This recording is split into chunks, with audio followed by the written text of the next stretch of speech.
and shorts, and surf, and scuba, and sand, and sailing.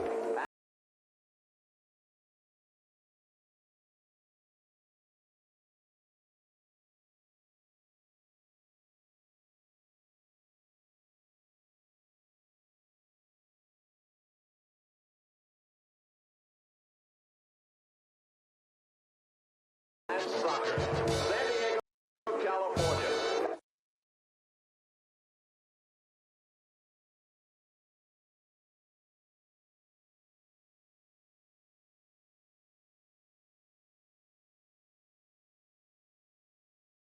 Sandals and shorts, and surf, and scuba, and sand, and sailing, and soccer. San Diego, California.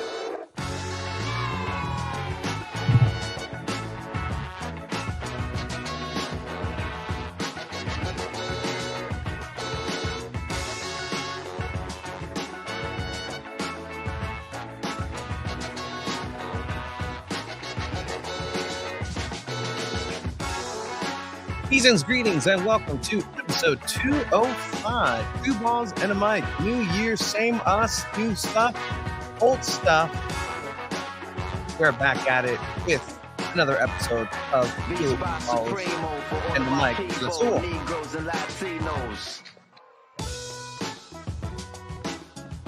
Hasta los gringos. And even the gringos. San Diego Football. San Diego.Football is brought to you in part by, guess what, San Diego.Football. That's going to be the website. We're going to go ahead and talk about all these changes that are happening. But new year also means new stuff for soccer in San Diego.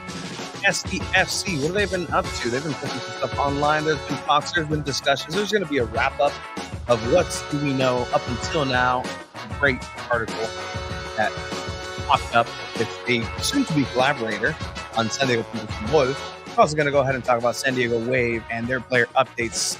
Kristen Westphal re-signs for another year, another couple years.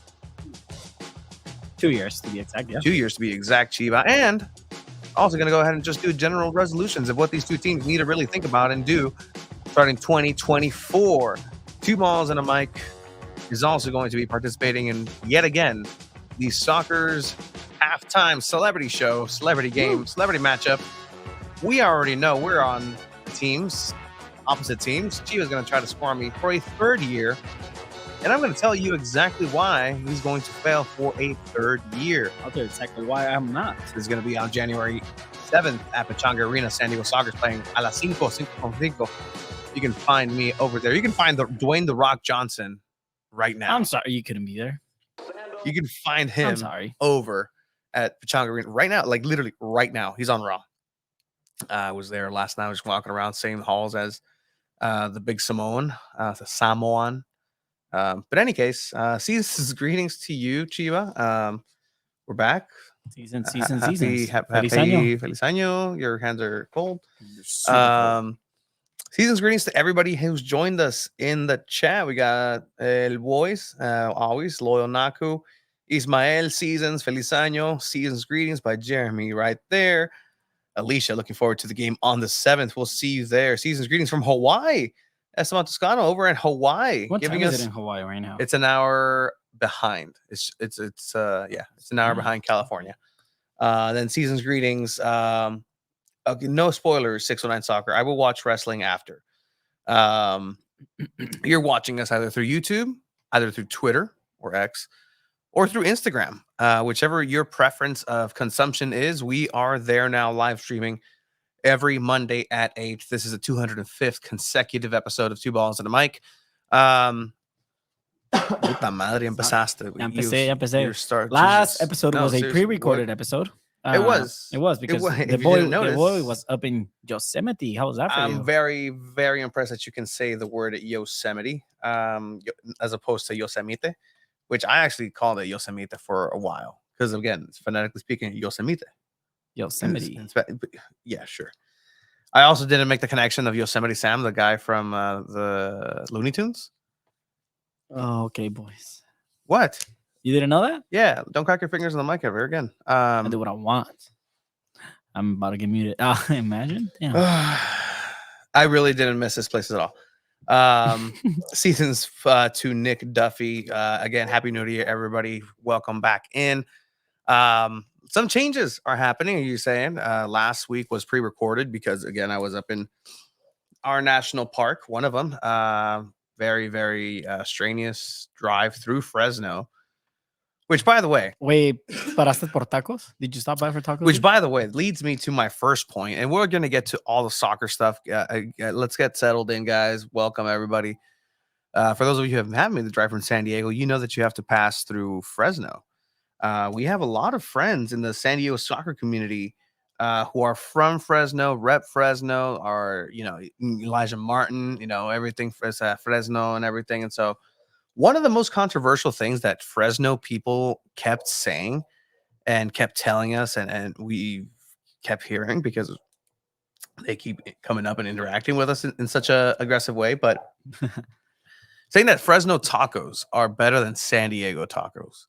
And look, they swear upon their food, their beliefs, and they believe that Fresno has a superior tacos over San Diego, which I, disagree. I had been there. I'm not necessarily there, taco hunting, but I said, okay, you know what? I'm going to go to Yosemite for a week, Friday to Friday. It was one of the most transformative experiences that I've ever had. I came back. I didn't even know who I was when I came back. I was so out of it and dazed. Like, man, it was an existential crisis that I had coming back. But on the way, I'm like, all right, well, hey, so-and-so, like, I'm in Fresno, bro. This is your one chance. I'm on my way to Fresno, through Fresno, because, again, through is better than that. Where? This is your shot. I will go try your Fresno tacos. Oh, okay. Yeah, no, okay. I got a few for you. Got some taco trucks. I have this. My personal favorite, and that's the one I'm going to go ahead and listen to, is El Premio Mayor. There's two. There's this, and you can go. I'm like, great. Go over, get some tacos. My companion, my partner, my lady friend was also with me on this road trip, and I'm like, all right, we're going to go ahead and find out. Well, we found out, Chiba. And we found out. I'm so curious. What? San Diego has a superior taco. Period. Okay. Period. Yeah. Period. I figured. Period. They're good. They're good. I can see why people coming up would be like, "Oh, this taco," because it is very homemade. They're good tacos. They're all right. Tortillas hechas a mano. It has a little bit of grease on it. The salsas is what people. So it's a decent taco. It's a decent taco. It's nothing to scoff at. Like it's good. It gets the job done very well. And again, the thought everybody up there's like, oh, the salsas, you have to put the salsas on. But I'm more of like, if you have to let the salsa carry your taco, you have better salsa, not a better taco. 100%, 100%. That's so curious. That's what Mr. Elijah Martin and company and Fresnonians. Take the backseat, please. It's a decent taco. All right. I'm sorry for the Fresno hate, which, by the way, I came back with a fresh Fresno hate. Like it was, like the roads, the people. Our people are all right, but like the people. No, the people are fine. Again, you're very underrepresented by a taco, and then the people that I came across at Vaughn's in Fresno. Very, we're friendly people. Nope. No, not friendly. Nope. Got it. Absolutely not. Nope. They also recommended me on the way back. They're like, oh, you gotta stop at the Doghouse and the tri-tip sandwich and it was pretty good. Give them that. They have a good tri-tip at the Doghouse. It's it's across the street from Fresno State, so it's a puro like college guy. College. They have some cool jerseys.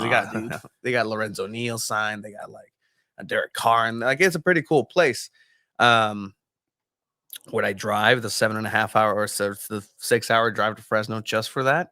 Probably not. So it's now my job to educate those people on the tacos that we have here. And you know what, Jeremy, like you're Fresno born and you saw the light. You came out of there. It's un pueblo bicicletero, like but it's fine. It's part of California, and they're more mad about water usage and some of the politics. And they have ways of making those things known. And yeah, I'm not saying they're bad. I'm not saying they're bad at all, but there are superior tacos down here. Fresno menudo is good. All right, okay. Look, okay. I think I'm getting. I've struck a nerve with. Are you a Fresno. menudo guy? No, Really? No, I don't like the You gaminess. do eat pozole or no? Yeah, it's not my favorite. I'll eat it. I'll eat it, but it's not like, oh man, Dude, I love pozole. That's my it's favorite fine. Mexican food. But yeah, shout out to everybody who said happy birthday, who said Christmas, said Christmas, who said holidays, who had New Year's, and all that good stuff. Before we get into the San Diego SCFC and San Diego Wave topics, we do want to just kind of address what's going to move on forward from here on out with two balls and a mic. You know, there may or may not have been a cryptic end of an era. It might be the title, depending where you're watching, the end of an era. But it's exactly what it is, right? This is our last episode. Our last episode of as two balls and a mic as we know them. It's been a good run. It's been, almost 4 years to when we started the first episode, from when we dropped a preview and really got things going and wanted to have the chance to cover soccer and have the chance to cover it in a way that led us into getting credentialed for the World Cup, which that's still the ultimate goal.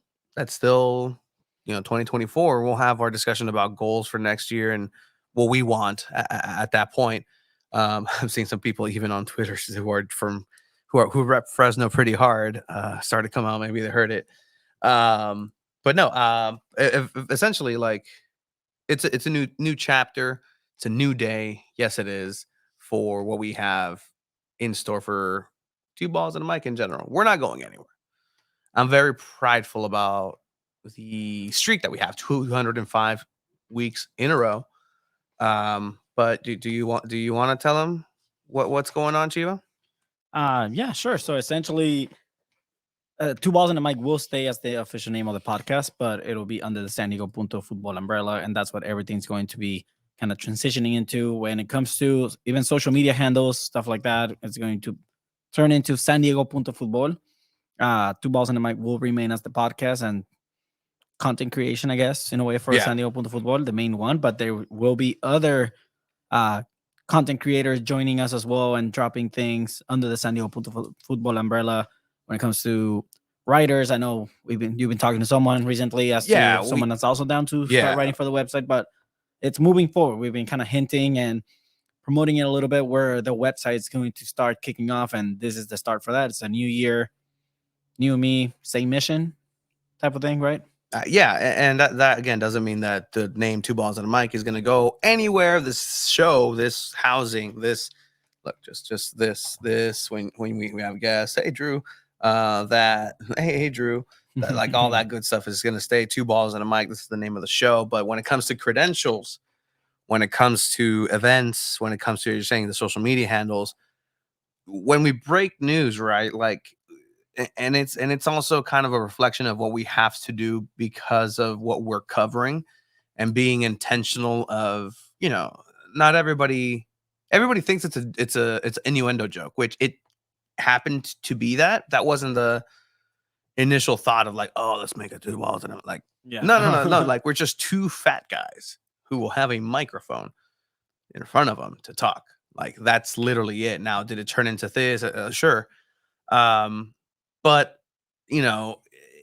when we're literally having these stories broken to us and we can relay them into the Twitterverse, or want to go ahead and do something, and it says, at Two Balls and a Mic, which is going to be the hard part. It's going to be the interesting part. That's what we're going to need the people who watch, listen, follow, support.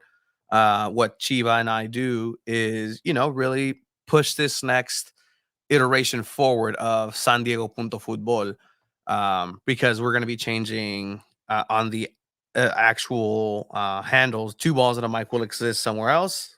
It'll still be there, but for the most part, on the Twitter that you follow right now, on the Instagram that you follow right now, on the YouTube channel that you follow right now, more than likely, will change into San Diego Punto Football. And again, that's just a part of that next step.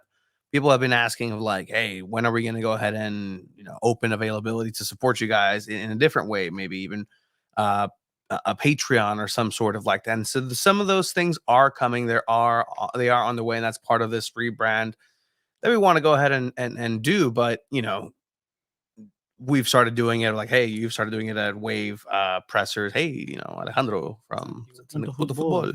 I've done it in person too, and just trying to get that name out there because we want to once again be making sure that we are the forefront of soccer in San Diego. Because look, again, we'll go ahead and extend the invitation. Anybody wants to start any type of content creation, any type of writings, photography, anything that has to do with soccer in San Diego, let us know, and we are more than welcome to support and amplify those voices and put them on San Diego Punto Fútbol, right? To be completely transparent and not to necessarily talk about too much of how the sausage is made. Like, we've gotten offers from other places that want to go ahead and do similar things, but it's one of those things where we want to make sure to do our own thing right now with the capacity that we have, our own bandwidth. So, And to emphasize, this is a definition of San Diego Punto Fútbol, right? The hub of soccer in the greater San Diego region, built for the community to empower local creators inspired by the beautiful game.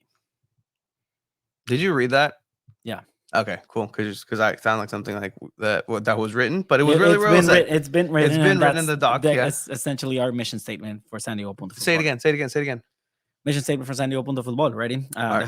The hub for soccer in the greater San Diego region, built for the community to empower local creators inspired by the beautiful game. I love that. And I mean, look, it's the next iteration, the next step of that. And we've been seeing some pushback as well. Like, there's part of last week's episode, which was the award show, that got a little dicey, got a little controversial because of people being like, well, there's not enough representation by the women who support Wave and this and that. This was all a fan nominated, listener, follower nominated, for the most part, except for the ones that we gave out independently, situation, right? So I did like that. What came out of it was that discussion that people were upset that they weren't on it, the people that they know weren't on it, that they believe there should be more categories. And we love that because that's exactly what's going to happen for next year. Exactly. That's exactly what the type of conversations we need to go ahead and start having. But even like things like this, right? So San Diego Wave graded the result of the fan award voting is a really reflection of the great work that the Sirens have done to create an amazing atmosphere to support the Wave FC. Being a part of this group is one of the best things to happen to me, and excited to see it continue to grow. So that's really what it was about. Grady also gave us kudos just kind of for the commitment and covering soccer in San Diego, which is par for the course. But I really like seeing that camaraderie of people coming out and defending. And even, ¿sabes qué?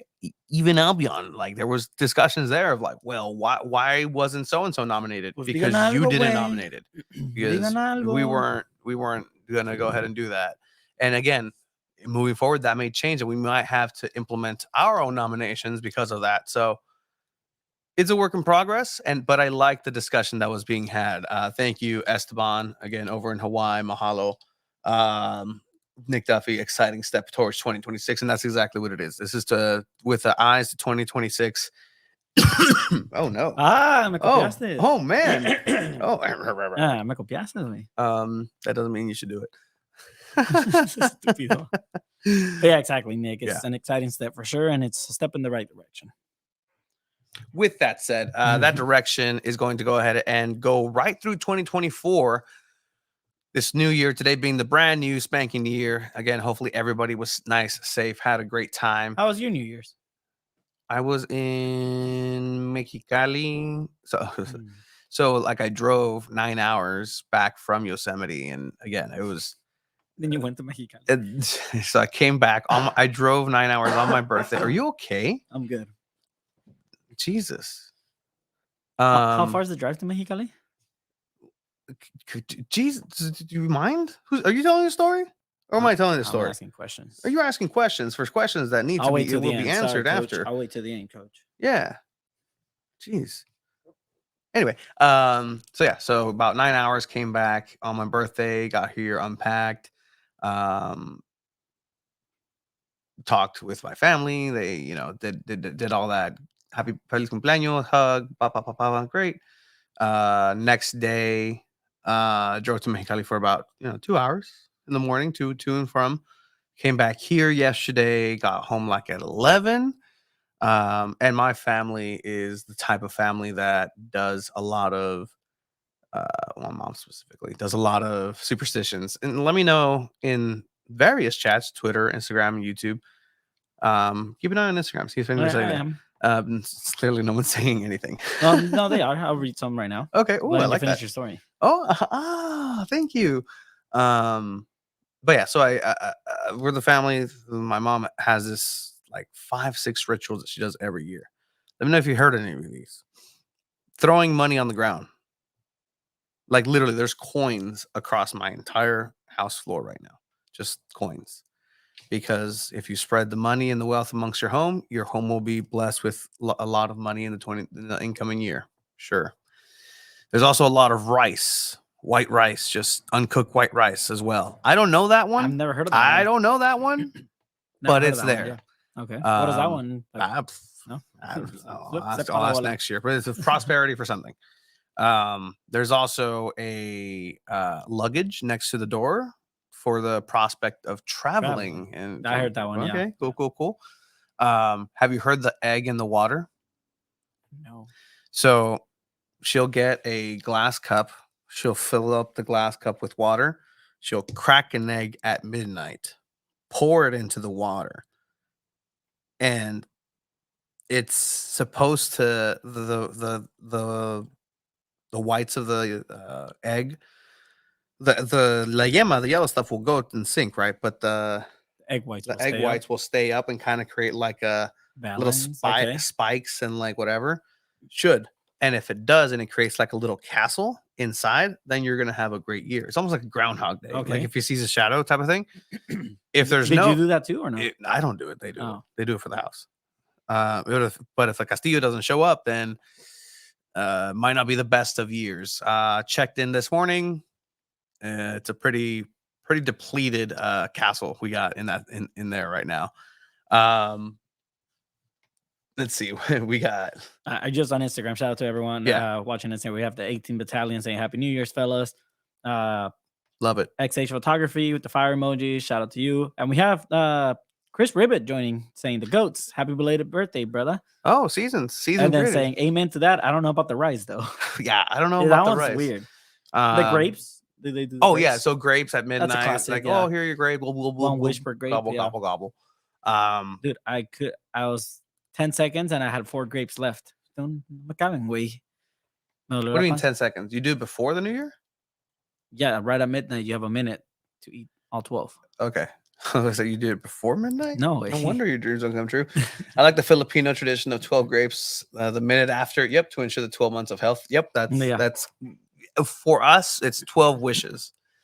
We do 12 wishes. So you got to think about your wishes before. Yeah. Because if you're there, and it's pretty hard to come up with 12 things you wish, have to come up with. I have a minute on my notes. I want a 6-pack. I want to, like it's kind of, you got to make sure you plan it out. Yeah. Las 12 uvas. Yep. Esteban saying that, but yeah, I mean that's, and then I had to protect my dog from the fireworks. Oh, pobrecito. Yeah, no, these fucking assholes across the street. Like fireworks are illegal, guys. I don't know if you guys, they are. I don't know if you guys have heard, and I don't care to be a party pooper. I was literally having a conversation with someone about this. Like, dude, fireworks are, because like someone said, like a Sprouts worker said, "Oh yeah, I already got my fireworks," and I was like, fireworks are illegal here, right? I don't see the stance like in TJ. Yeah. Like, that'd be pretty cool. Yeah, a good time. Yeah, 100% just firing. Imagine Snapdragon allowing fireworks. the supporter section, the battalion coming out with like firework lightsabers. 18th Battalion. Okay. Great. That'd be pretty dope.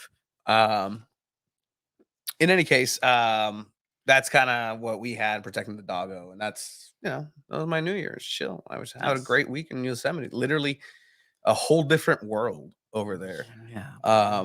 That's so sick, man. Yeah, dude. I'm not a hiking person, but after like having done a lot of the trails, I'm still not a hiking person. But I missed the disconnection. But it was cool. But I miss soccer in San Diego. And I came back. I'm like, all right, guys, what's happened? Not a lot has happened. Nothing. In terms of soccer in San Diego, but yeah, there's been a few things, right? I think SDFC has. So what's worse, a few random fireworks or gunshots? Okay, let's not go into that argument, because gunshots are worse because gravity. Like They lo que period. sube, baja. Yeah, 100%. But either way, just be safe out there. It's still New Year's today, so you're still blasting out the fireworks that didn't have yesterday, and it's all good. Just think about the puppies. That's all I Los say. puppies. But yeah, Oh, so pobrecitos. again, nothing out of the ordinary necessarily happened. Duran Ferree already signed as the first San Diego FC player. Waiting to see where he's going to go ahead and land. There are some rumors as far as him going to potentially an MLS team, potentially going to Europe, potentially So what would even be going the best destination for him? potentially even going to the USL Championship. And I think that is going to be his best destination at this point. But you think anywhere in the USL he'll get a starting position? I don't know. And I would think that if you're San Diego FC, you definitely want him that to get starting position. So does that mean you send him to a USL 1? Do you send him to another MLS next team? Are you priming him to be ready for this essentially for him to be the starter day one, like opening matchup? And it may be, right? Maybe, because a lot can happen in a year. A lot can happen in a and a year. half. The first match, yeah, it's the biggest match, but at the same time, look at what happened in the first match of San Diego Loyal. Jake Finlayson. Like in the history of San Diego Loyal, Jake Finlayson. Right? Like you think Who? of you think I Did can he think ever of start that brewery? five. I can think of 5 goalkeepers before Jake Finlayson. I can think of Austin Guerrero, Coque Vegas, Amal Knight, Anthony Siaha, Duran Ferree. There you go. And none of them started in the first match of San Diego Loyal ever. So what I'm saying is that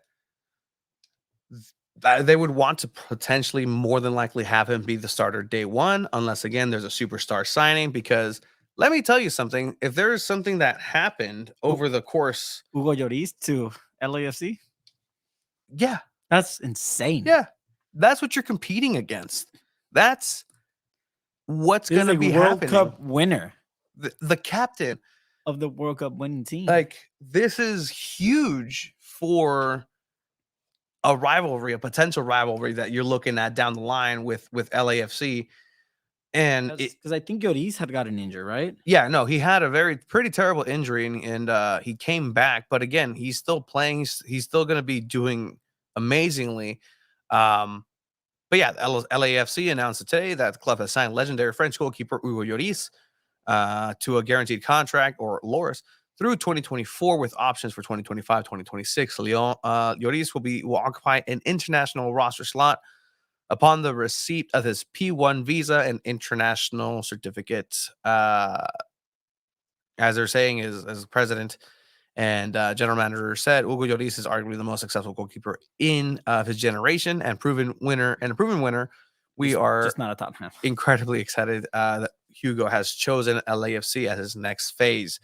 Hugo Lloris, who came out of the Olympique Lyonnais over in France academy, that he was scouted, he was going to be the next big thing. Everybody knew that once Barthez with the 2006 team kind of went away, somebody else was already in that lineage. There is also, a couple goalkeepers now that are waiting to be the replacement for Lloris himself. But look, if the first match of SDFC is LAFC versus SDFC, and you have Hugo Lloris on one side, and the referee, no man. And all respect, and everybody knows this. Like we're pals with the kid, and love him, support him, and everything. But Duran Ferree and Hugo Lloris, like, that's a mismatch already. Yeah. I mean, don't get me wrong, he could get there.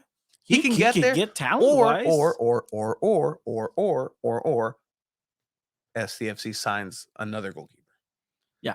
Sign somebody else. Sign somebody who's maybe in the Liga MX, somebody who's right to dream, who has a little bit more experience in that sense. But yes, I forgot Trey Muse.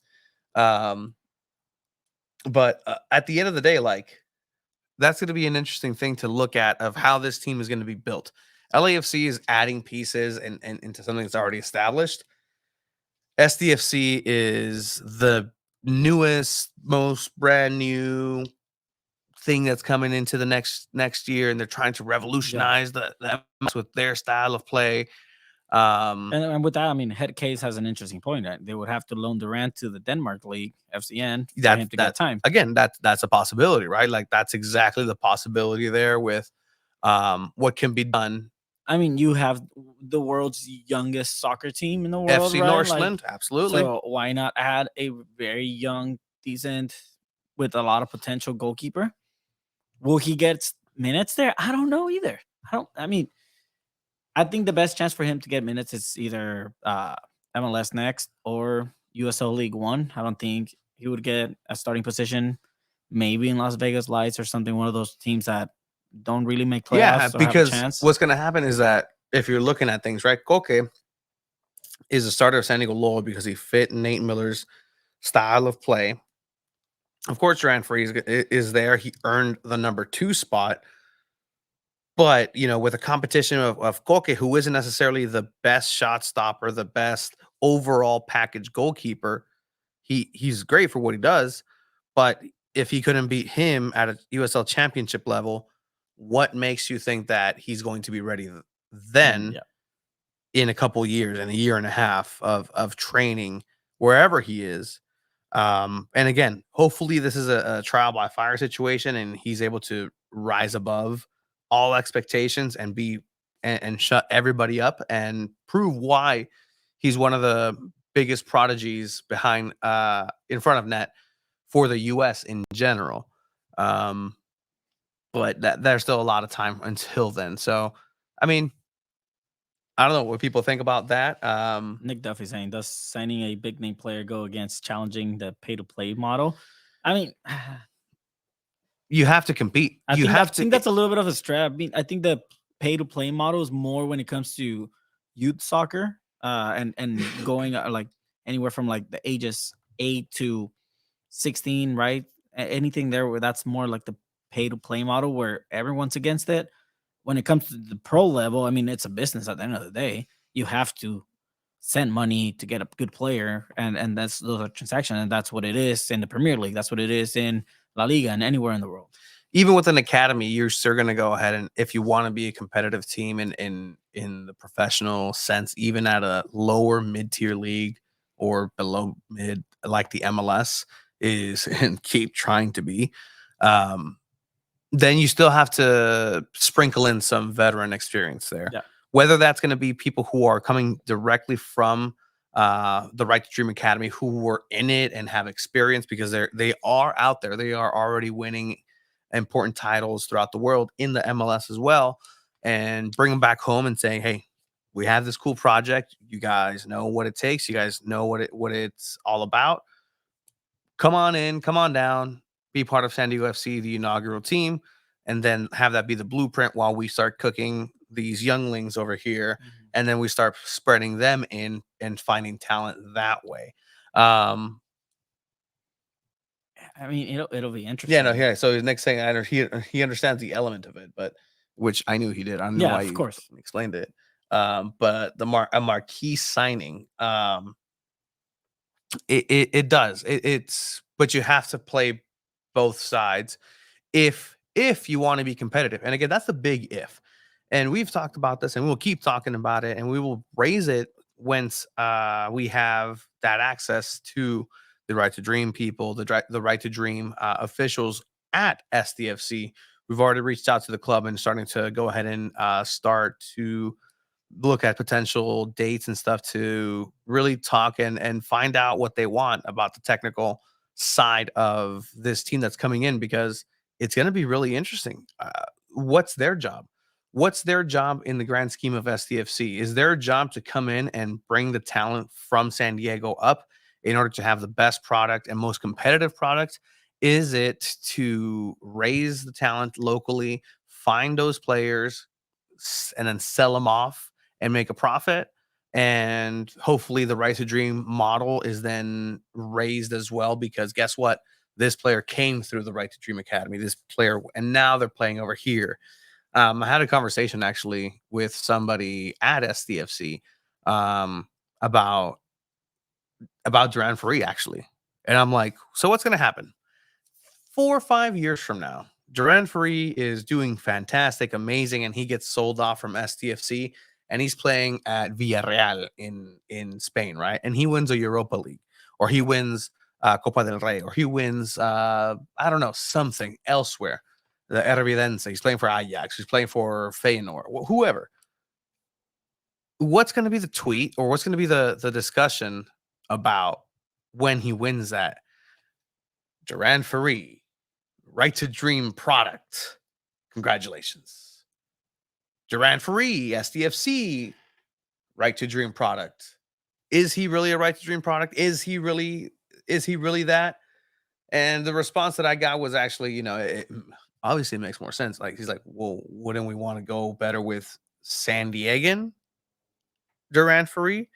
Which I'm like, fair, but that's But still. will they though? But Go with that? will they? Exactly. And will they not include that because they can? Or it's interesting, just down the line as far as big picture, and that's why we want to go ahead and talk to these individuals because, look, what's the end game for San Diego FC?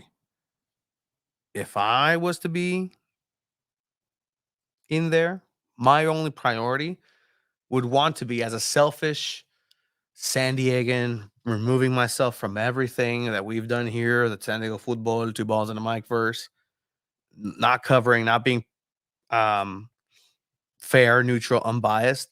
I need a championship for the city. And this model isn't conducive to that. How do I know? Because I watch world football and have grown up in an academy model when I played as well.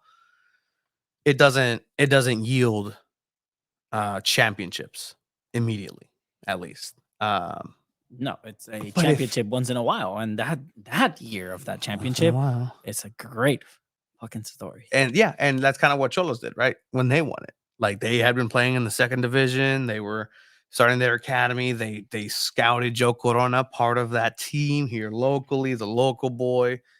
Boom, win the championship, and they're still talking about it to this day. And that's never, and for good reason, because they did something impressive, beating Toluca and away and all that good stuff to win it. It was real. Joe Corona, who's rumored to go Cholos. So. Joe Corona, who is, yes, correctly.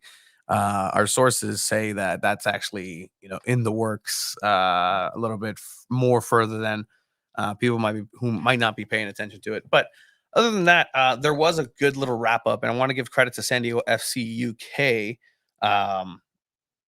who had this write up. What we know about San Diego FC's technical operations so far.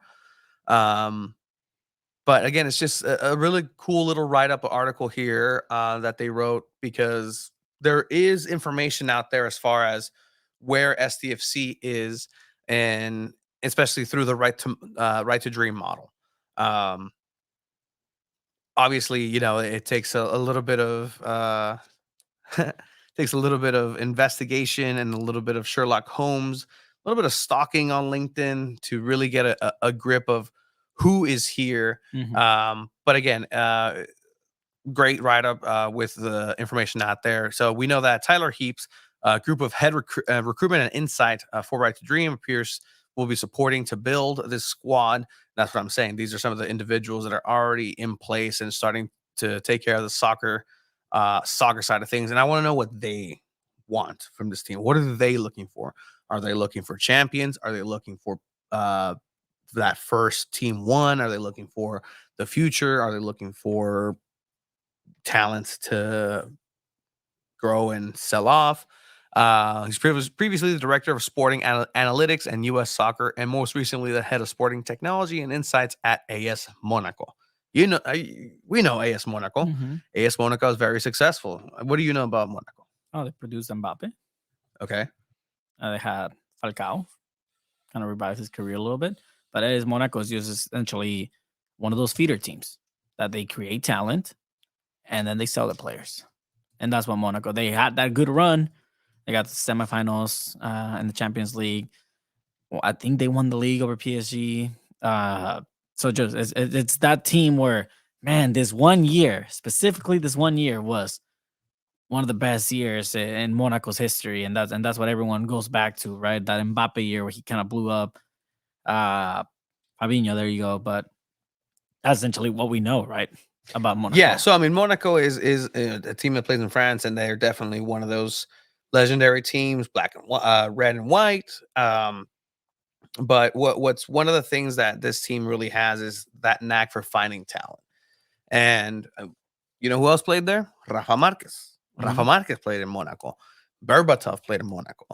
Bernardo Silva played in Monaco. Aubameyang, Trezeguet. I mean, we can go down the line of all these big names that have been part of AS Monaco. But I'm trying to say here is that is a model of an academy that can be successful, just like Ajax. 619 Soccer say in the chat, they are successful because they compete. We've seen AS Monaco in Champions League. We've seen them play in important matches against PSG. They used to be really good and compete against Olympique Lyonnais. A lot of French league talk today. Before PSG, decided to buy everybody. Mbappe was there as a 17-year-old. He was lighting it up, and because it is in those lower, like, not essentially the big leagues where you see more of these feeder teams, right? Like Germany, you see Borussia Dortmund. In Netherlands, you see Ajax. In France, you see Monaco. In Spain, you really don't see that unless it's like Real Sociedad or Sevilla or something like that, because then they'll go to Real Madrid or Barcelona or Atletico. In England, you have like 5 big teams. You have Liverpool, Man City, Chelsea, Man U. I mean, I don't even want to put Man U there anymore, but that's big of you. Yeah, that's big of you. I mean, it is. Yeah, Drew. Ajax is also the biggest club in the country and the largest capital city. Not apples to apples, but a lot. That's true, right? Like and geographically speaking, right? These European countries are so small, where there's such a giant gap in soccer operations in the MLS compared to what's going on in Europe. But again, it's going to be interesting to see how that develops and what the Right to Dream vision is going to be. But to have somebody who's been under that European tutelage and know-how of a team like Monaco is impressive. Another name is James Bunce, who left the director of performance role at AS Monaco in November and was previously the director of high performance at U.S. Soccer in general, right? So you're trying to marry this U.S. Soccer arm that you have with this international Right to Dream academy model, and it's a really interesting mix if it ends up working, because you have the experience of what the MLS is, right? There's a lot of executives and a lot of people who are trying to come into the MLS because it's bringing money, and it's not necessarily the same. It's almost like that transition from an outdoor player into indoor player with the San Diego Sockers, where, well, you would think it's soccer. You would think it's the same thing, but it's not. It really takes a little bit more. But seeing these names and this experience is going to really put together exactly what SDFC is going to be looking forward to. James Bunce, Bunce, is stupid. He was AS Monaco's physical performance and metrics up individual. So literally the science of it, right? The science of soccer, the science of the strain on muscles and what's going to make an athlete work at their peak. A good somebody to have when you're going to go ahead and develop this as well. Head of coaching at Right to Dream, Carson Dome, will spend some time in San Diego, as the article continues from San Diego FC UK. It'll be a lot of the kind of the philosophy of it, and that's huge in this, right? You want to go ahead and have the same play style, or at least philosophy, from the first team, from the younglings, the little ones, the ones that are incoming, to all the way into the senior team. You need to have that one through line of play style, that one mentality, the one way of playing, that you can have these players be interchangeable, have these players be able to step up maybe when they maybe not necessarily would thrive anywhere else. A 15-year-old who's been playing in that same play style for 4 years will play better than a 27-year-old talented who's coming in trying to adapt to a very foreign play style. The younger kid's going to go ahead and grasp a little bit better and be able to be more useful. You don't think so? A 15-year-old compared to a 27-year-old? A 27. Listen. Yeah. You need to turn up. Mhm. The 27-year-old who's coming in with experience, who's having a hard time adapting. Okay, who's having a hard time. So Right. yeah. Make sure we pay attention. There's a chance that 27-year-old could adapt easily. There's a chance, but And what I'm saying, Yes. I don't know. Let me turn this up. What I'm saying Mhm. is, if they're having a hard time or not adapting as fast, it'll take the young player a little bit shorter time frame to adapt to the senior team. Get me? I got you. You got me? I got you. Yeah. People disagree. People agree. Down here.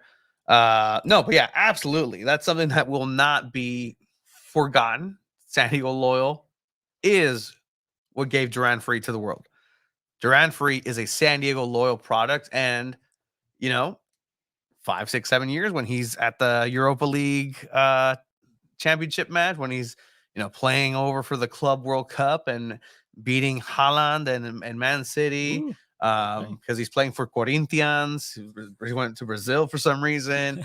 I hope they say congratulations to Right to Dream and San Diego Loyal product. Is that going to happen? Probably not, but everybody will know the truth on that one. Atletico Bilbao, another example of a type of academy which just has purely Spanish players. Chivas is exactly that. They try to harness that. But yeah, that's the same thing that hopefully SDFC will be able to harness. Is, look, if they're able to make this work and they can harness the true spirit, the footballing spirit of what a team association football, that's what it's called. It's called football, but it's Fútbol Asociación, association football, because you're associating with other individuals. It's a team game. It's not just one guy. If that team aspect really carries through and does well, even if they're not winning championships, but they're competitive, it can literally be a change and make San Diego a hub for soccer in America, make it a capital of soccer in America, like Landon Donovan's always wanted. And we'll see if he's going to end up working for SDFC at any point and end up on any sort of Guess Who board games for next year. Mads Davidson, a group of head football for the Right to Dream, appears to have the experience of implementing long-term strategies, quote, in a different cultural context. But the scouts are there. They've been over at the MLS Next events. They've been over MLS Next Fest to scout other teams.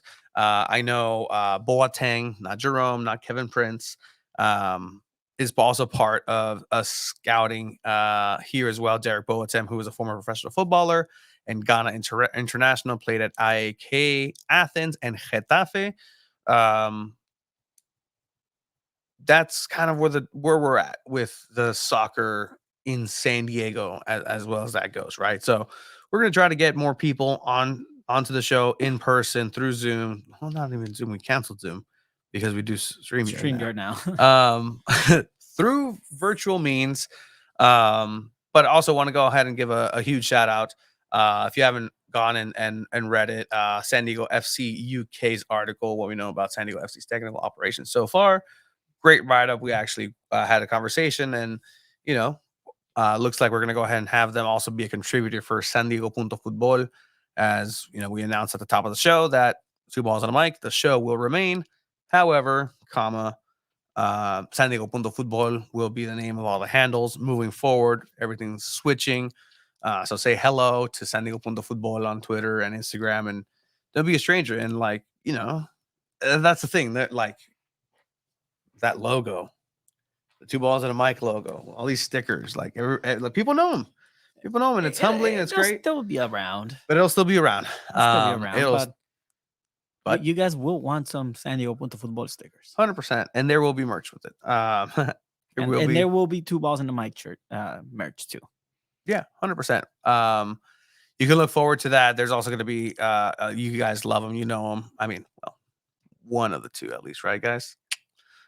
Drew Steck and Cesar H. Football, Cesar Hernandez, your friendly neighborhood ESPN correspondent, will be having a show on the platform San Diego Punto Football, where they go ahead and watch different soccer films. And they're gonna go ahead and talk about the actual film. They're gonna go ahead and maybe break down the tactics of these films.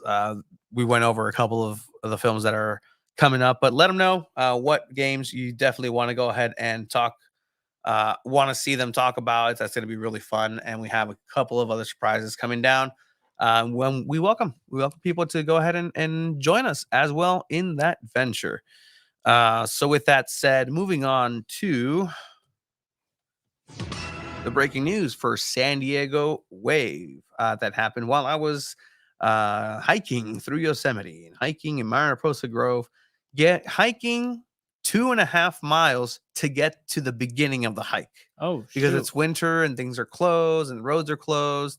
Yeah, no, that's my girlfriend was hiding the truth. She's like, "Oh no, it's here. We'll get there." You should have seen my face, dude. Like in my pictures, the actual picture, not the ones that I posted. It's just like you would have preferred to just stay at the cabin, huh? No, and despite my face, I enjoyed every single second of it. Yeah, and I was suffering, but it's my game face of just like, like, oh, but it's only here. I'm like, just give me a second. And then we see like two old people just like lap us, and you see them on the way back. I'm like, whoa, what's going on? But yeah, so we have the first rebrand of SD Football is here in 2024. Hopefully not to last in the city upcoming year. Shots fired to SDFC from Jeff Abramovich. Season's greetings. We already have the capital of indoor soccer, to be honest. Ain't nobody can lay a finger on the San Diego Sockers unless you're the Chihuahua Savage last year. Unless. And also, they don't have the best halftime show in MISL, the celebrity game. So dumb. We're going to get to that in a bit. Anyways, you were saying first breaking news, right? Yeah, so Chiva, what's the breaking news? What did I miss? Yeah, so San Diego Wave re-signed Kristen Westphal to a 2-year contract. The right back that pretty much plays every single game for San Diego Wave since she's been here. I think it's a crucial re-signing that they needed. She has been very reliable and knows the KC Stony way. So a player that you much needed, a fullback in that team still. So it's a player that's already well accustomed to Naomi Girma, Abby Dahlkemper, and their play style. So 3/4 of that starting backline is pretty much set, right? Mm-hmm. I mean, unless you kind of find someone else to fill in that left back position. But now in the upcoming draft, you're trying to look for maybe another defender. Yeah. And that's going to be coming up quick. GM for the San Diego Wave, Molly Downtain, said that Kristen is a talented defender and a positive influence in the locker room and a role model for our community. She is a player that's made a key contributions on the field for the Wave throughout the club's first 2 seasons and adds talent and valuable experience to the roster. 30-year-old coming in, 47 total appearances with 45 starts. That, again, tells you the importance of her. Like, she's one of those players that you don't really think about because, again, there's these superstars, right? You have Morgan, you have Jaden Shaw coming up, you have Naomi Girma, you have Kaylin Sheridan, but to fill those other spaces, other roles, last year you had Rachel Hill, right? And, she's gone, and people were like, oh my God, no, she's gone. It's like, oh, come on, guys. How many of you legitimately were at the stadium cheering just as loud for Rachel Hill as you would for Jaden Shaw, as you would for Morgan, as you would for 100%? And that's just the reality of things, right? And Kristen Westphal is one of those players that's been absolutely crucial in having that backline be what it is. Look, man, fullbacks are not going to get the talent and the love that they deserve, right? They are a key component in any team, and their stats are not going to reflect, right? You're going to see what you want from a great fullback is, okay, can you slide tackle? Can you cut up plays? Can you stop crosses? Can you create crosses? So that's essentially what you want from a fullback, and that's what Kristen Westphal does. She goes up and down. She runs much more than anybody else in that team. You can see it by the last minutes of the games. She's gassed from all the running, up and down running that she's been doing. It's definitely a crucial player that I'm sure Casey Stoney would have 100% said, we need her back. I want Kristen Westphal back. Yeah, so Kristen Westphal, what she has been a part of is she has been a part of the defensive effort to average less than a goal against per game, 22 matches. That's not bad. 22. She's only allowed 22 goals and 91 shots during her the season.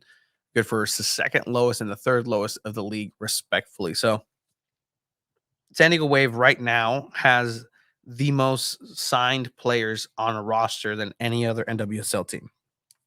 What that means, it can mean a lot because, again, you have players that you want already. You have players who stayed, players who are coming back, especially surviving an expansion draft where there's two teams coming in and losing some players in there. One player you lost and you deemed important enough to have her be brought back. You moved hell and high water and got Sierra Engie back. You didn't do that for Poe, didn't do that for Rachel Hill. You have Doniak coming back. There's still some names out there. I think you were looking at Emily Van Egmond. Yeah, just trying to see if eventually she signs back. But if anybody knows anything, 619 Soccer May for Van Egmond, that hasn't been announced yet. But in hindsight, if you have the most players in an active roster already, and then so this means that you have a lot of returning players. Yeah. I think they have one or two new signings that they've made that are brand new that will probably be easy to adapt to the team. You saw it last season with different players, like Rachel Hill is one of them that adapted very well. So this has to mean that this team is going to stay competitive this season. Mm-hmm. Even now we've seen it where if you have a rough patch of 9 games without a win, you can still win the freaking Shield in this league. You can still become the best team in the league and finish first place. That is insane. You don't see that anywhere else in the world, unless it's La Liga Mexicana, which is just ridiculous how it runs. But then that is so competitive that if you don't win maybe 10 games in a row, you still have a shot at winning something. So they have to stay competitive, especially with the core that they kept, the 9 players that were untouchable. You have Barcenas that is also coming back and just going to get better as well. So it'll be very interesting to see what Wave does in this draft. Again, I think they should go for a defender. But Tony, there was also a mock draft kind of like of the NWSL, but I know you're kind of trying to see. Yeah, no, I'm players, just right. I'm just trying to see exactly, like, again, who the players that are currently rostered for the San Diego Wave are, right? So you have Elise Bennett, one of those new players that was signed over. So that's going to be somebody to look forward to. Kaylin Sheridan, Abby Dahlkemper, Naomi Girma, Emily Van Egmond is still listed. But take that with a grain of salt. Kelsey Turnbow, same thing. Amira Ali, Sierra Engie, Sofia Jakobson, Giovanna DeMarco, I think is Gonzo. Jaden Shaw, Alex Morgan, Kristen McNabb, Mackenzie Doniak. Poe is no longer there. Carusa still up in the air, right? Yeah. And then Westfall's just announced back. Westphal, Taylor Korniak, which will not be the name on the back of the jersey for too long. Congratulations on her engagement. That was her post. Sorry for everybody who has got a Korniak jersey. Pretty cool. Barcenas, Calaprico, Dottie Howard. Some of the names that are still listed. And I know Savannah McCaskill, who was also a big signing in terms of NWSL, coming over from LA's rival team, Angel City. Yeah, I think she's played for 5 different NWSL teams already, but yeah, it's coming from Angel City. Said she understands the rivalry. The interviews up, the whole press conference up on our social medias as well, if you guys want to check that out. So yeah, they have 619 says Sophia or Carusa probably gone, with McCaskill signing a new. Who would you rather keep, Carusa or Jakobson? I think we never saw the best of Sophia Jakobson here in San Diego Wave, and I think that contribution wise, Carusa was more important and impressive. So I'd rather keep her than Sophia Jakobson. You get rid of Sophia Jakobson, that also opens up another international slot for you to potentially sign somebody. They're both internationals. I know, but it's still. I mean, follow my logic. Follow my logic. Because then what? You keep both All right, and there you I go. know. They're both in Ireland. Even though she's Oh, from San man. Diego. But Shiva, San Diego Wave have a potential for a draft and a defender. And I know you were talking about a mock draft and who potentially can be landing according to that here in San Diego. Yeah, so according to this mock draft, the number 1 pick is going to be Trinity Byers, who is from the Texas University. Just looking at her stats are insane. I think her last season she scored a number of 18 goals in 24 games, 14 assists. So that's pretty impressive, right? But for San Diego Wave, they have this player named Kennedy Weasley, which I mean, that already sounds dope. You know, she's from Stanford University, meaning she's played with Naomi Girma. She's played with Sierra Angie. Not too sure if she's completely like a fullback, center back, or anything like that, but any defensive player that you might get your hands on that has already a connection with people in your defensive midfield positions, into, right? Kennedy Weasley. Weasley. I mean, that's how you pronounce it in SDFC UK. Anyway, Kennedy Wesley, yeah. So part of that Stanford lineage. Stanford players have really done well here in San Diego Wave. So that's something that can potentially be something to look forward to. Strengthen up that chemistry, strengthen up what's been going on. And it seems to be successful going forward with the young talent. I think Casey Stoney does a really good job with the younger players and getting them ready. And as long as they're ready to play, because from what we saw in this, I think, we haven't really talked about this, but there were some players that she got at some point that were just literally bodies and fillers there and was not very happy with how they actually played the game and didn't feel like they were up to the standard, especially when they had so many World Cup players leave. So that was something that she had to work through. And even then was able to get the Supporter Shield, win the regular season for that. So interesting times over at SD Wave and what's going on. And Just a happen shout goings. also Yes. for the NWSL draft, there are 2 San Diego native players that are registered for the draft. Okay. One of them being Gianna Crichton from UC Irvine, midfield / defensive player. Youth clubs playing in Rebels and serve attended West Hills High School. Sepa la bola, ¿dónde está esa madre? West Hills High School. All Yeah, right. I believe we did go not live on Instagram anymore. Just I think there's an hour cap in IG live video, so we'll get that back up if you were watching on Instagram. The second player is Maddie Mercado, Notre Dame forward / midfield player. Went to the Surf Academy, attended Cathedral Catholic High School. So just 2 players to keep an eye on if you're following any San Diego native player that's going to appear in the draft. Maybe someone that Wave can look into later in the draft. They're saying, hey, you know what? Let's bring someone home. Let's create that story again. Let's fill in this gap of we don't have local players or as many local players as we'd like in the team. So 2 players that could potentially they could take a look into. Also, Christina Birkenroad is injured with Monterrey, so she's going to be out a couple months. Maybe they end up trading her somewhere or something else. So maybe Wave can kind of like look into that as well. Yeah, I mean, we've always been proponents of that. We just won Berkey here in San Diego, man. It just makes too much sense. And even as a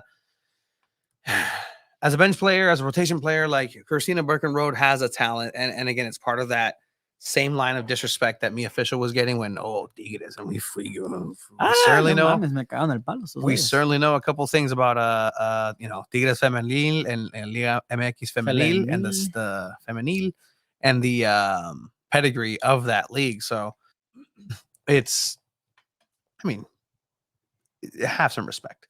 And I think somebody like Christina Birkenroad could definitely be successful here in the NWSL. So with that, we have SDFC, we have San Diego Wave, we have a brand new year. So let's talk about it a little bit, right? Let's talk about some potential resolutions for the 2024 year, for this season that's coming up. Well, that season, because SDFC will not be playing a single second of soccer here in the 2024 year, but SD Wave will. However, they still can have resolutions and things they want to accomplish. How do you want to set this up? Did you write some? Do we want to talk about it? Do we want to go back and forth? Do we want to just think about it? What do you guys think as the listeners too and followers, supporters of these teams? Yeah, throw in the San Diego Soccer's in there. What do you want SDFC, San Diego Wave, San Diego Soccer's New Year's resolution to be? And what should they be striving for this year, right? I mean, for SDFC, it can be really easy. It can be something as simple as build the roster and have players ready to go and start really showing exactly who's going to be representing this team, who's going to be representing the San Diego community in the Major League Soccer arena for the first foreseeable future, right? Get people excited. I think that's something that's definitely going to be being worked out. People are already dropping stuff in the chat right now. All right. So let's see what we have. Yeah, I think that's everyone's right for San Diego championship. Wave. All right, for San Diego Wave, for the San Diego Soccer's resolution, true. Win a championship. All right, because last season, both of those teams won the Supporters Shield. Both of them won the Supporters Shield. Both of them won the regular season. But guess what? They did not win the championship. So, all right, let's start simple there. This is the one. Dro Hug. Make a better logo. Make a better logo. Or crest. And corrected it. It's a logo. It's a business. It's a business. I mean, I think a lot of people are going to want that from SDFC, right? To just change the crest. It's not going to happen. Change the name. It's not going to happen. You know how much work it takes to even take a step back and do it. I mean, they did cool, but I think they're gonna go with it. I think eventually it can work. It'll start growing on people or whatever, but it is what it is. But they're not going to change anything. But I think for San Diego FC, Tony, it will be really, really cool. Like you mentioned, build a roster, but essentially sign a coach already. Ooh. Announce a coach that can take part into building this team. Yeah, it's the GM's job and anything scouts to find players. But I would want a coach that's willing to spend this next year and a half or so into building this team, into having hands on the craft of how he wants to build this. Mm-hmm. I think that would be very interesting. And that's something that I think SDFC should be looking to midway through the year, at least. And that's really going to set the tone of exactly how you're going to go about things, right? Like, you can totally go ahead and the rumor was, Hugo Sanchez. And I'll tell you this right now, there was absolutely no rumor. There was, and this is, things that we kind of got on the back line. Like, Faitelson, like the reporters just like, okay, let's just throw this out there and get a click. That's literally the conversation. Clickbait, yeah. And that was told to us. So that's how things work. Let's just float this lie over and get some clickbait here and there. And guess what? SDFC was part of that with Hugo Sanchez, but that's not going to happen. But say like a Piojo Herrera, say a Tuca Ferretti, like, or somebody else who's coming in and I don't think they bring anyone from Liga MX experience. Okay. Somebody who is a big name in the MLS sense. I mean, LAFC, I don't know. I know Steve who I Cherundolo. want. I know who I want, man. Mm-hmm. And if he's down to come back from Europe, I want Matias Almeida. Yeah, and he's had experience with MLS. He's had experience in California. This would be very interesting, but he is at Atkins and has Orbelin Pineda and Pizarro over there. Mm-hmm. So he's happy doing that, trying to fight for a conference. What's that European conference tournament under the Europa League? I think he's there. The European Conference. Yeah, that's stupid. It's so dumb. More money for them. But anyways, shout out to the Emo Brown who joined the live on Instagram. Hey, shout out Emo Brown. ¿Qué onda, vato? Keith Miller also joining on Instagram. Shout out to you guys. I'm nominated for Coach of the Year in San Diego, the only coach to bring a championship to a team in San Diego with the name San Diego. So keep that, keep that on there. So, all right, SDFC New Year's resolutions. What else should they be looking at? And I think that they should be looking at really solidifying that supporters base, really solidifying what the hell is going to happen to fill out all of those seats in terms of how much they're going to charge for those seats, how much they're going to go ahead and be pumping in and recruiting on their end, and really trying to grow these supporters. Whose responsibility is it? It's going to be the responsibility of supporters to grow themselves. But the team should be able to help a lot. I know that there's, we know exactly who's leading that. It was the friend, the pal, Jerry Jimenez, who poured his heart out on Instagram and, gave his whole soccer story, which is really cool. Check it out at SDFC Jerry. He changed it. But Jerry Jimenez, the guy, you love him. Go follow him. He has a really cool story of his interpretation of soccer, his lens. Chivas fan, grew up here, US fan, 3252, and a lot of that good stuff. So, he's going to be in charge of putting this all together and harnessing the power of the supporter groups for soccer and SDFC in San Diego. Again, you have the Riptides, you have the Chavos Frontera Ultras, you have the locals who I'm waiting, and we've seen them be in these discussions and talks, but they haven't been overly outward as far as like what's the direction, color. Like we're waiting, and there's still plenty of time, and it's fine. The 18th Battalion, me falta uno. There's one more on Instagram. That's coming up. Oof, se me olvidó. That's my bad. Our SDFC. Maybe. Hey, we finally even put the SDFC flow on the sticker chart. If you want to point at it right there, that's not Jesus Christ. Flow. Oh my God. We have Fronteras Ultras. Yes, we have Fronteras Ultras. Yes, but it's like asking a child, point to your nose, and they point to their elbow. Like then they go to their nose, but it's like Barra 18. There you go. Thank you everybody here. Jesse Marsh for head coach. I like that. But no, that's going to be something that's going to be coming in. I don't know what the Barra 18 thing is as well. I don't know. We don't know. And it's literally stuff is in the works learning for people too. To see what this section is going to be. Are they going to be under one umbrella? Are they going to make a union? Are they going to be different? Are they going to be paying tickets out the wazoo? Because and I know there was a discussion about this actually online as far as how much that section is actually going to cost, right? So it was about $15 for section 109 at Torero Stadium, right? I'll tell you this right now: supporter section in Snapdragon Stadium will not be $15 per game. It just will not. The dynamic with San Diego FC is that they are paying rent for this venue, so it's not like they own the venue, which is a problem to have, in the sense that you can't really lower prices to a certain degree because you're gonna have to pay and turn that around to have that, at the end of the month, you gotta pay. So what they have in the solution is those on-field VIP seatings that they're going to be rolling out, and Es que valen $10,000. the $10,000 one. No, yeah, they are literally probably more than likely. It looks like it's on their $10,000 seatings to, field level. It's great when you get to see Messi. It's great when you get to see. It's not going to cost $10,000 if Messi's here in San Diego. No, it's going to cost more. But again, how many people are going to pay it when it's not? How many people are going to be so excited to be able to see the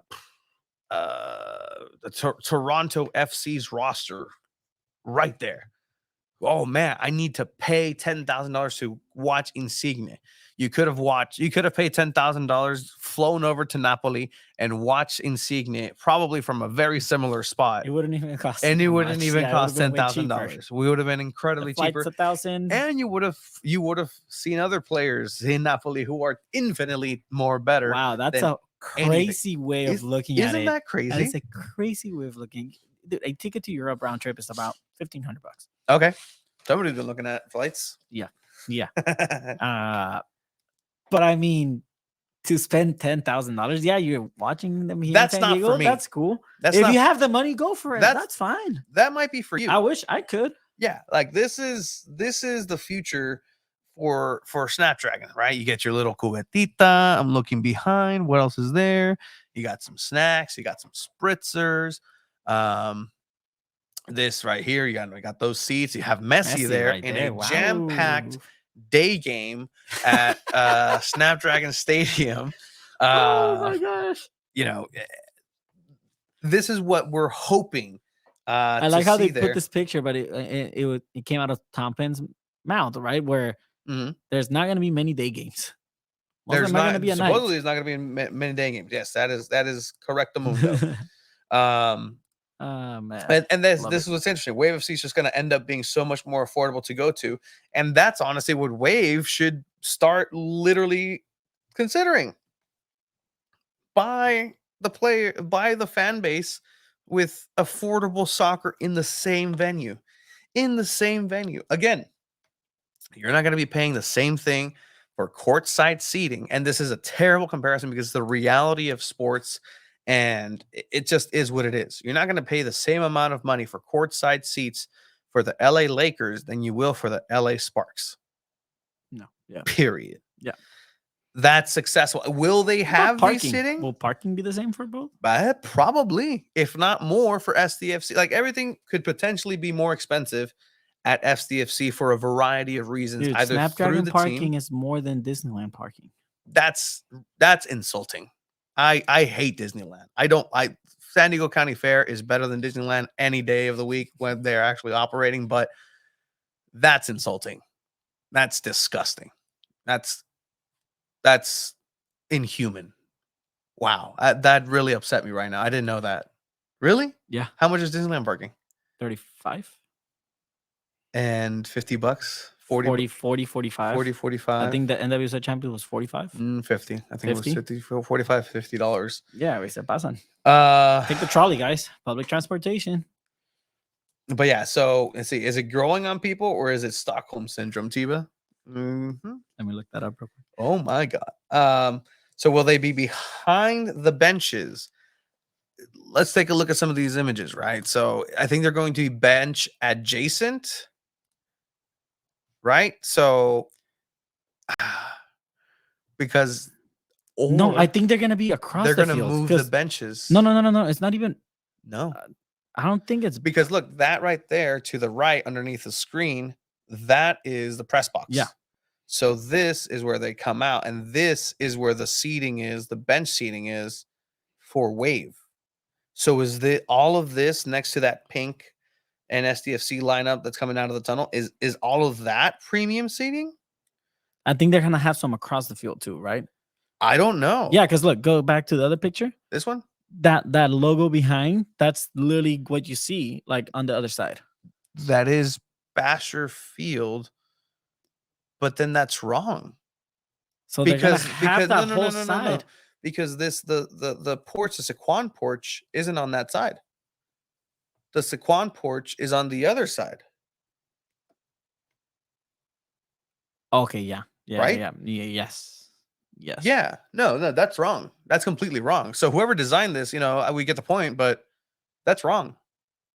Because the press box would be on this side. Right? Because we always see across, there's the screen, and then there's a Saquon diving board thing. I think they kind of like mirror the picture, right? In a way. I think so. Either way, like I mean, it looks cool. It looks fine. Yeah. It's not for me. If we get some comp seats, a little bit of we'll give you the review. We'll give you a little nitpicking, but you're absolutely right. It does look a little off. But yeah, so that's kind of the reality for that. People are going to get cooked. Absolutely. That those seats will not have shading. It looks like it. And if they do, then you're paying $10,000 for shading. Get a couple of those tickets. And again, how many of those, even in these pictures, how many empty seats do you see for the $10,000 ones? Like there's empty seats. Correcto. Imagine being pitch side at the Wave FC if they win something this year, better and cheaper. Yeah, no, take the trolley, guys.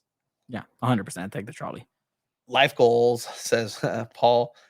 Seating is only going to be on the suite side. Okay, so that's okay. Yeah, that's right, because that's what the email said. Mm-hmm. The seating is only going to be on the suite side, which is the right side, the tunnel side, the west side of the stadium, where the players come in. So that's where it's going to be. So again, that was like hicieron más de pedo esta foto. Yeah, the picture's wrong. So which is fine. Thank you, I think I've been looking at it all week, wondering if people can get out of their expensive seats and sub in. Maybe, I mean, that can be a perk, right? But at the end of the day, it's not going to be for me. We're going to see Tony Hawk on those seats. We're going to see local celebrities who are going to Mario Lopez. No, Mario Lopez is too LA. We'll see Alex Morgan there. Alex Morgan, sure, for the first game. But man, I mean, that's where the money's going to be coming from. But again, back to the resolutions, right? Fill up that supporter section. Like that should be something. And as well, Wave should look into that too. Yeah, 100%. Because I know for a fact these seats are going to get taken away. These seats aren't going to be there for football games. Yeah. So they're going to be stored in the back, and these are exclusively to SDFC, I would assume. More than likely, 199.9%. These are going to be for San Diego FC use only. But again, like, it's also going to be part of the supporter groups, and this should be a resolution for the supporter groups. And again, this is just outsider looking in to push the team in order to help them give you the resources to do what it is that you want, have goals, have your own resolutions. We're going to go ahead and also start diving into talking to the supporter groups themselves, talking to the locals, talking to the Riptide, talking to the Chavos Ultras. We have a great relationship with everybody so far. We've yet to meet the Barra 18 and the 18th Battalion. I'd love to go ahead and get to know kind of a little bit of what's going on there, but ultimately there's still time, but this year is huge. Yeah. I know that we were looking at talking to some of the officials of SDFC, having them in, but they were just so busy planning for the 2024 rollout and how that's going to happen and all the events because of the great events that they put on already. The Street Flow event was something that was not planned. It wasn't in the tea leaves, but they took that project on. They did a great job with it. They rolled it out.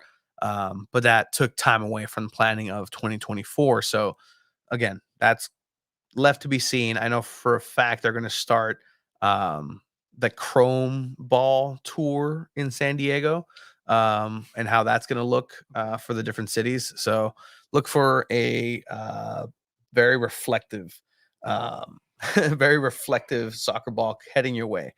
Anybody else in the chat? Anybody else have any resolutions for what San Diego FC should be having?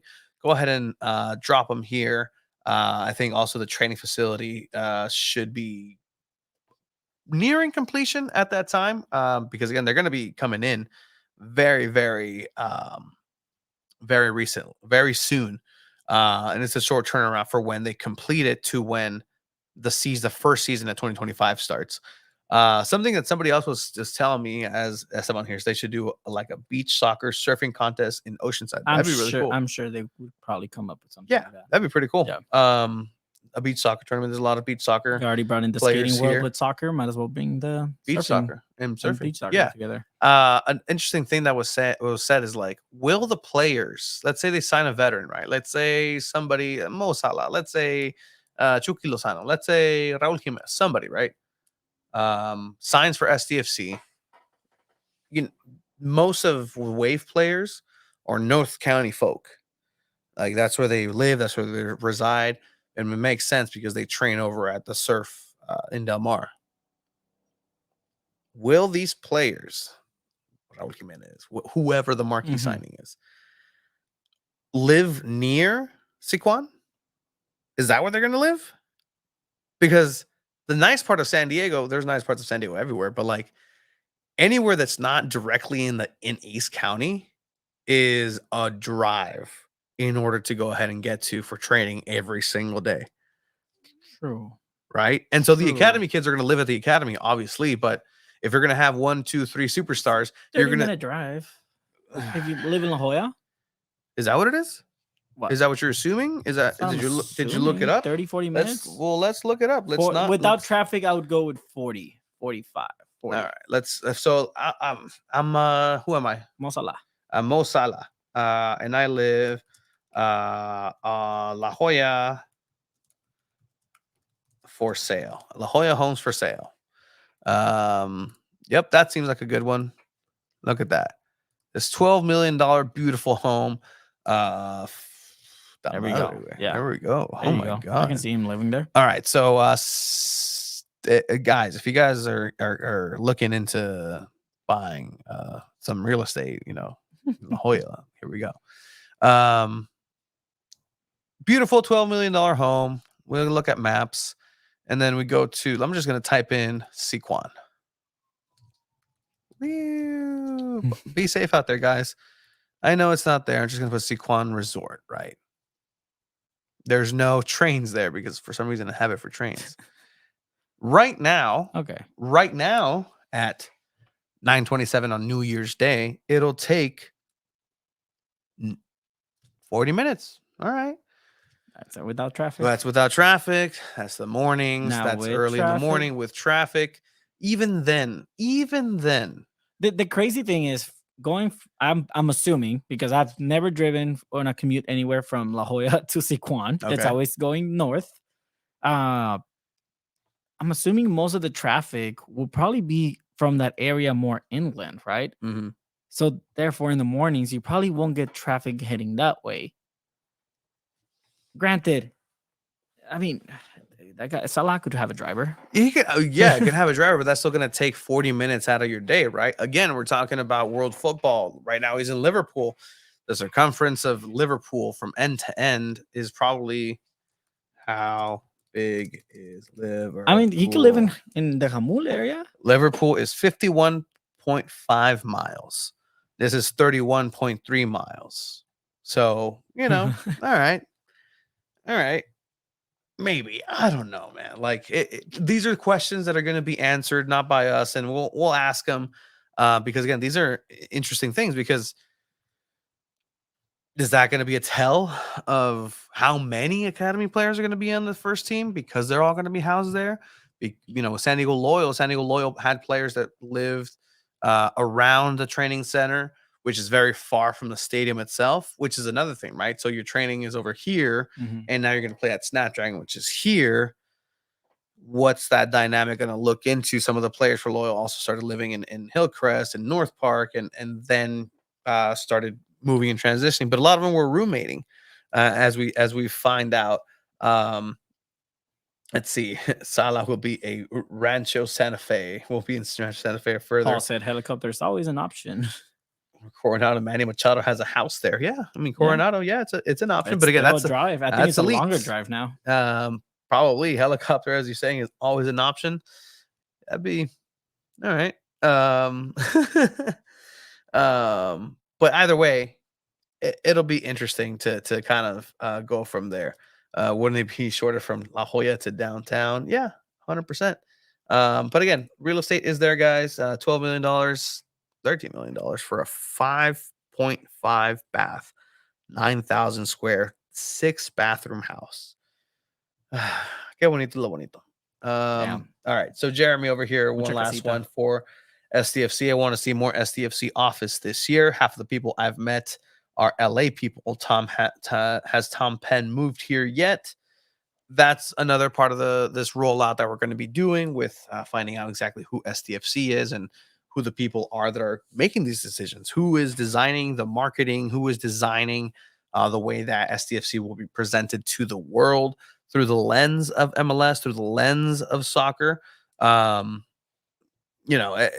It's part of the tapestry, the story of who this is. And if they really want to go ahead and be different in that sense, then tell your story. Let the people tell your story who are building it. I know themselves, again, talking about Jerry, like he took it upon himself. I don't know if that was assigned, like an assignment that he was told, like, hey man, like you need to go ahead and tell us your story and in this way. And he knocked it out of the park. Great way. But we need more of that. We need to see who these people are, and not for any other reason than to get the zhuzh, the je ne sais quoi of who is there, and you know what that means? Flavor, maybe. All right. It's I don't know. Oh, okay. It like the intangible, the je ne sais. I don't know. Je ne sais quoi. I'm gonna drop that at work tomorrow. Just like, hey, je ne sais quoi. Okay, you don't have to do the finger thing. You did it. Yeah, but I did it. Oh, je ne sais quoi. Parlez-vous français? Croissant, croissant. Fromage. Butchering the French language here as we should. I butchered the English I do language love too. that. They should give us the ability to review these seats. Do they have a built-in massager or fans? That'd be really, really nice. If they're not the most elite seats I think it available said in bring, comfort, bring your own massagers and fans. I don't know if Snapdragon security will allow that, but in any case, that's what we have as far as any sort of resolutions. Let us know. Keep the conversation going online. San The Diego biggest one Football. was win a championship. Win a That's championship. what they want. That's what the people want. That's what San Diego needs. SD Wave resolutions. All right. So New Year's resolutions for SD Wave. What should those look like? What should those be? And yeah, procrastinating Puma, same thing. Championships. Let's see. Yeah, a little bit backtrack Mario over here. Catching up a little bit. Liverpool is 51 square miles. It's small around the size of San Francisco. The La Jolla is a quad drive. It's a huge trek in the European context. 100%. SD Wave. Win a championship. What else? What else do they need? What else? If you're SD Wave, if you're Joe Ellis, if you're Casey Stoney, if you're something that Weston. I want this year from them is to interact more with the South Bay community or south of the 8 freeway. I want them to do something for the community down here, not just stay more towards the North County part of San Diego. Which was your same thing where you talked, not necessarily the same thing about the South, but just getting more involved with SD Albion. Like, don't just be SD Albion, be about exactly the community. Exactly. And don't get me wrong, Wave does great community work, but I would love to see it more in the South Bay area or even a little bit more south, interacting with Tijuana, maybe a little bit more, having a game against Cholo Femenil and not making it behind closed doors, making it public for people. That's something that I feel like they should look into this year. There's going to be some times where I think they're stopping everything during the Olympics, right? So maybe during that time, just having a friendly against Cholo Femenil or something like that. So yeah, and that's really going to grow the community. And something Procrastinate Puma says is SD Wave non-championship resolutions. Build a fan base that can consistently draw crowds of 20,000 plus, even when there is a MLS team here. And I think that should be the main thing, is that this year, San Diego Wave is the only show in town. Yeah, on the outdoor sense. They have an opportunity to grow and solidify the fan base that they have and get people in, and doing things like you're saying is going to do exactly that, is solidifying a fan base that's going to go ahead and have that average of 20,000 plus fill Snapdragon consistently on those Wednesdays. There's no more Challenge Cup, but there is still games that are not as attractive. But if you can still fill in those seats with 20 plus thousand, that's going to be something that's going to speak volumes for when it comes to, you know, who really owns Snapdragon. Because again, if you're SDFC, if you're San Diego Food FC, you can go ahead and pay for as much as you want. You're the one that's paying out the wazoo. You're the one that's paying more than San Diego Wave. You're the one that's shelling out more money because you want to have that position as top dog in SDSU's venue. But if Wave is doing things right, they have a potential to do that and save money and do it for a fraction of what you're doing, and really have a fan base that's, and not saying that they don't, because they do have a fan base already established. They have a fan base that do have the record for average of NWSL regular season games and just the season in general. They have broken records. If San Diego Wave would have been in that championship game, that would have been another record for that venue, for the league, for the championship game. SDFC will not break league records like Wave have done. And they will not. And that's due to the league being a lot bigger, a lot more teams.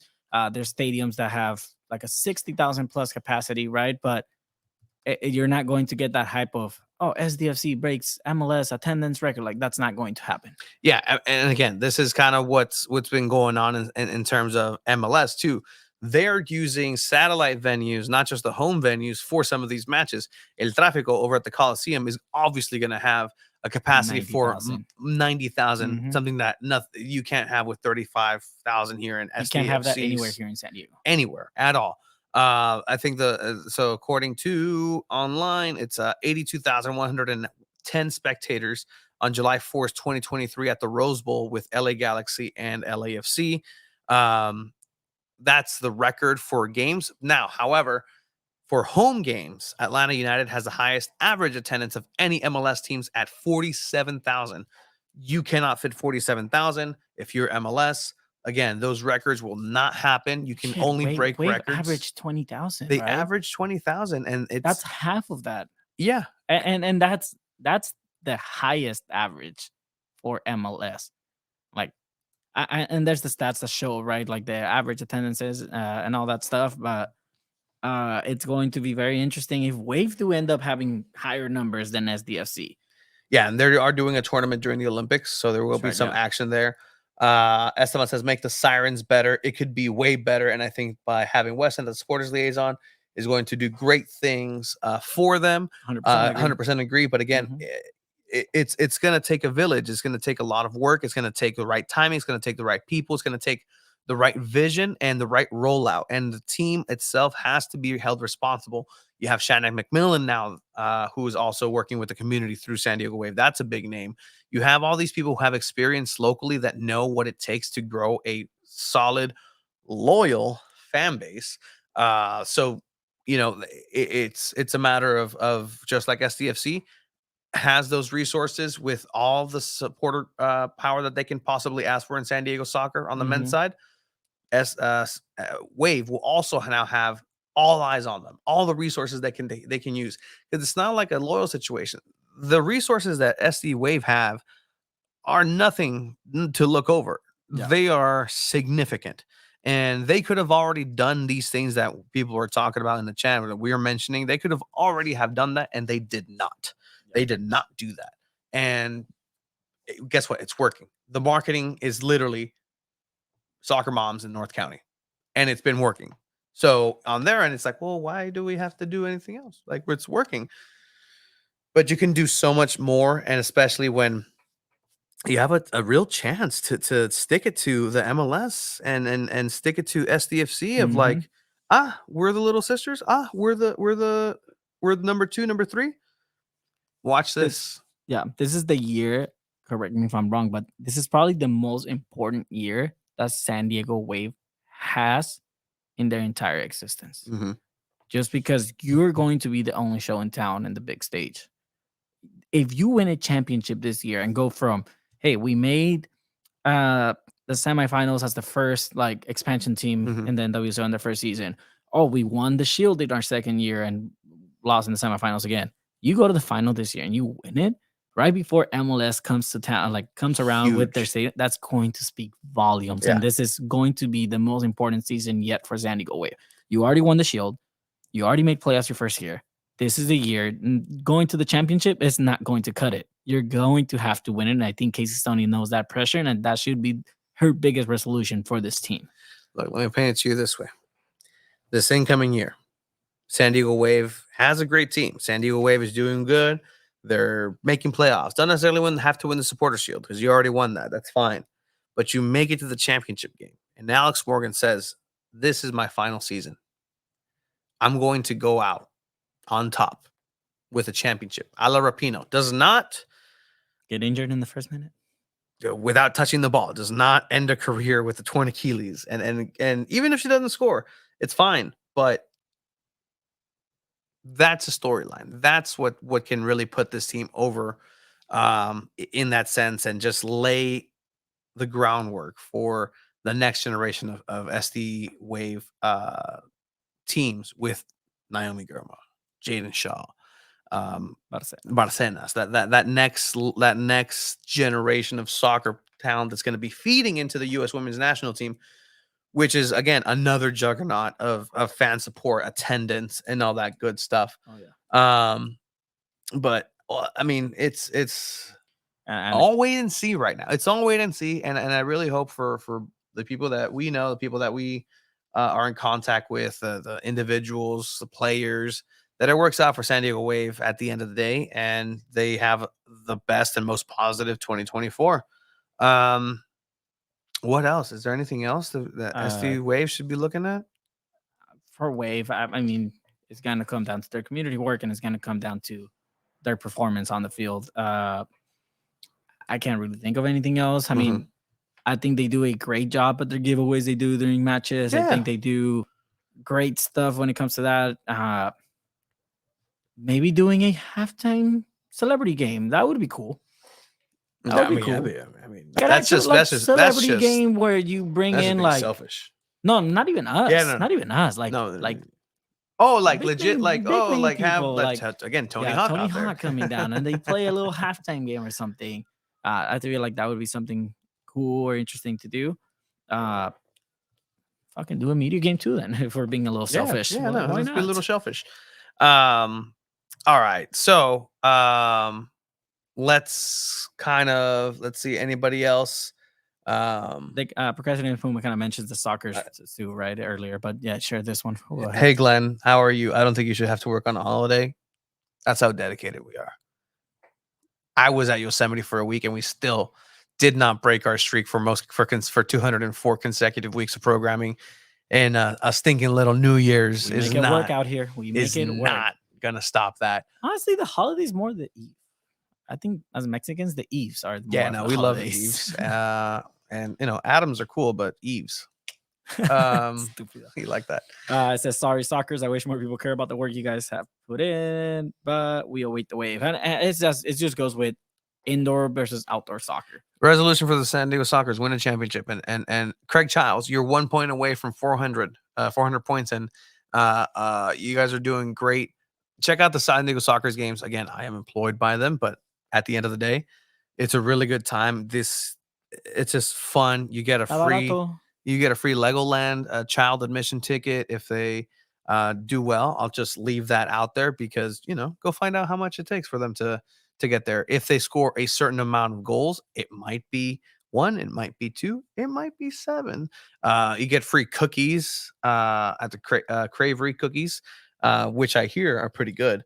But at the end of the day, San Diego Sockers is always there, will always be there. And this is last season. It's their last season here in San Diego, going to Oceanside. Yep. And still San Diego, I guess. And they will do us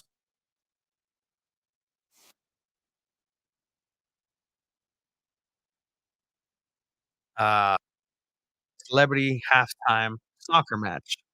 Something that you and I have been involved with the last 3 years. Ooh, This will be the third This year. will be the third year. This will be the third year. But it's cleaned it.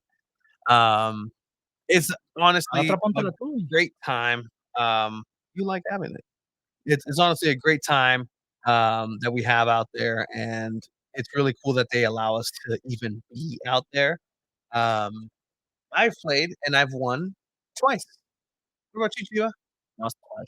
You've lost twice. Whoa. Honestly, the second one, we scored at the end of the podcast. You did not score at the end. We did score at the You end. did and they not robbed us. score That's fine. at the That's end. fine. That's what I expect from the San Diego Sockers referees and MSL referees. It's complete robbery of us over in the American side of the team.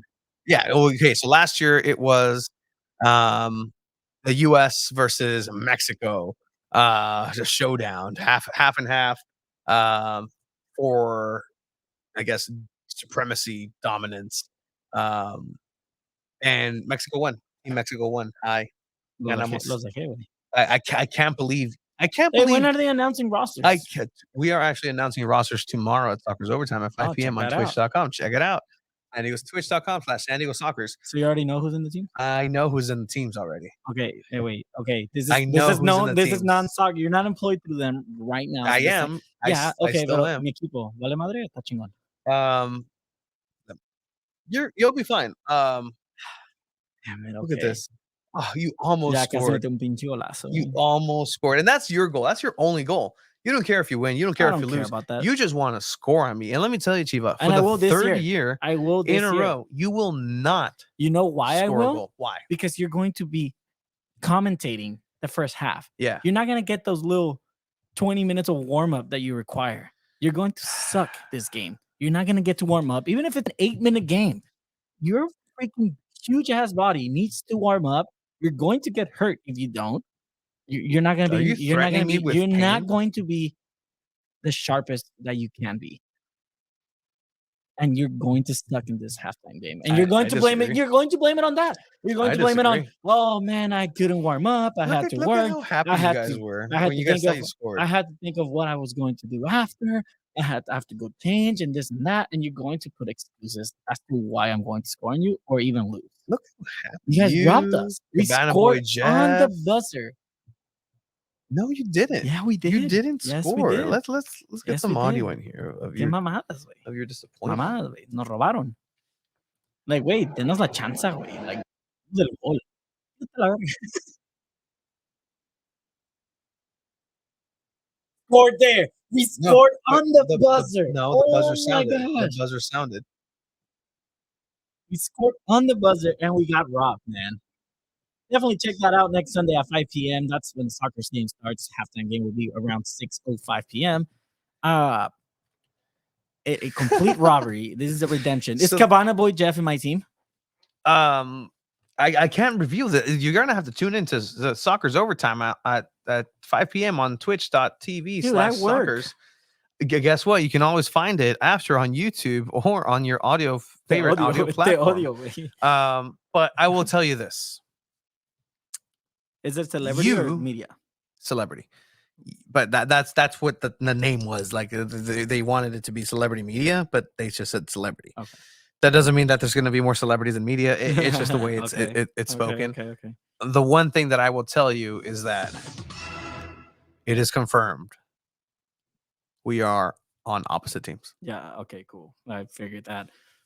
Is there like big name celebrities? Jordan? Look, big name celebrities is up to you. Is up to you what your interpretation of big name celebrity Okay. is. Is Johnny Richardson invited? This But year? what I will say is that it will be an absolute blast out there. And I do think that if you're not there, you're missing out. Yeah, definitely check that out. Don't miss out on the You're chance not of gonna score on watching. me. Yes, I am, dude. What do you want to bet? I'm not betting you shit. Just you know you're not that gonna I'm score. going to score on 'Cause you. you're not gonna Just score. know that I will score on That's you, what man. you've said the last 2 times. And guess what See, happened? You were and I'm doing just as something confident. different this year. I'm not betting. The last 2 years I betted something. I'm not betting this year, and it's going to happen. I ate my 12 grapes, and that was one of my fucking wishes. Asshole. You ate your 12. Ate your